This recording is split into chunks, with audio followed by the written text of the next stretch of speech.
he left all this mess. This is the ceiling it fell in. You would think that after years of showing homeowners taken by unscrupulous contractors in this great state of Ohio, our legislators would do something to earn that title, passing a decent set of laws to help people. Eventually, the front porch collapsed, and it actually collapsed with my wife on it. Some who have been swindled out of tens of thousands of dollars. I was at the tail end of him taking my money. I wasn't one of the first that he knew he was way in trouble. But no such luck. Ohio is about one of a dozen states that does not have licensing or registration statewide for contractors, for general contractors. We were smelling a doghouse here.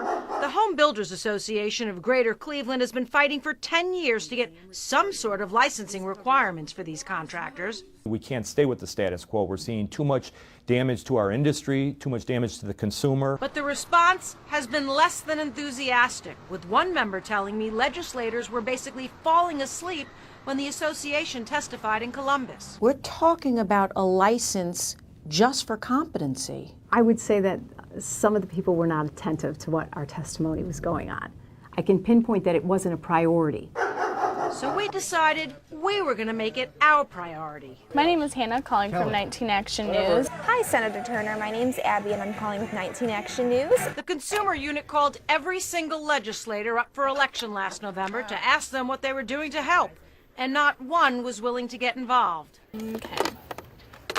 The only lawmakers we know of who have done anything on this issue are Representative Bill Patman, Senator Shirley Smith, and Senator John Eklund. The amount of complaints that we have here in Ohio against contractors is frankly shameful.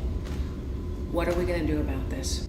I've seen many proposals, good ideas for legislation that start out in a General Assembly, they don't quite get across the line. Then they come back in the next General Assembly. We pushed for Eklund to introduce legislation. Bill Patman is now working with the National Association of Remodelers. There's always two groups, those that are profiting or doing well because of the way things are.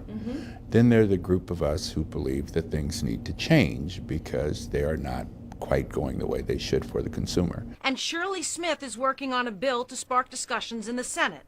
But you'll never guess who's been lobbying against this legislation. The Home Builders Association of Greater Cincinnati. I would think you would want to stop the people who are giving your industry a bad name. We feel like implementing another law is just another exercise in paper that's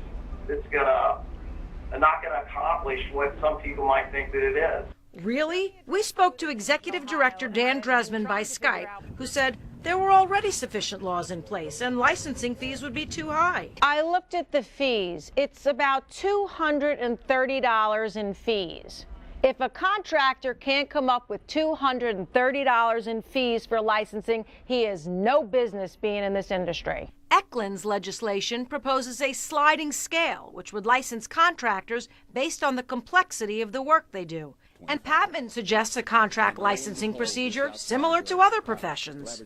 A doctor, you want him to go through medical school and have a medical license. Well, this is the same thing. If somebody's working on your most valuable possession, they should be licensed. But until the legislators believe this is an issue that will get them votes, they're just going to ignore it unless we as residents put the pressure on. It's not been a political priority, and that's unfortunate because we think it is a political priority. So tonight, our Ohio legislature and the Home Builders Association of Cincinnati are in my doghouse. It's a place you don't want to be.